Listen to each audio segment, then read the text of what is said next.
presence today at Cebu Safari has made it more convenient for our guests to be connected. And of course, communications, after all, is the way through which we can understand and address their needs. So right now, with having internet and network in Cebu Safari, we can hear feedback from all our guests, and it makes things a lot easier for us to be able to accommodate the requests and helps us as management address their issues on how to improve the operations of Cebu Safari.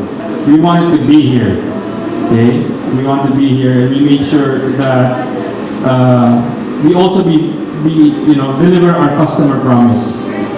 Number one, customer promise to our partners, sila Ed and the New Year's also. Second is our customer promise to our own customers. Okay, just imagine if you went around this beautiful place, you get a picture, and people would like to really upload it right away, right? Hindi ang upload, wala may signal. Right? Karon kay pag picture, upload na yun, same, right? So very important.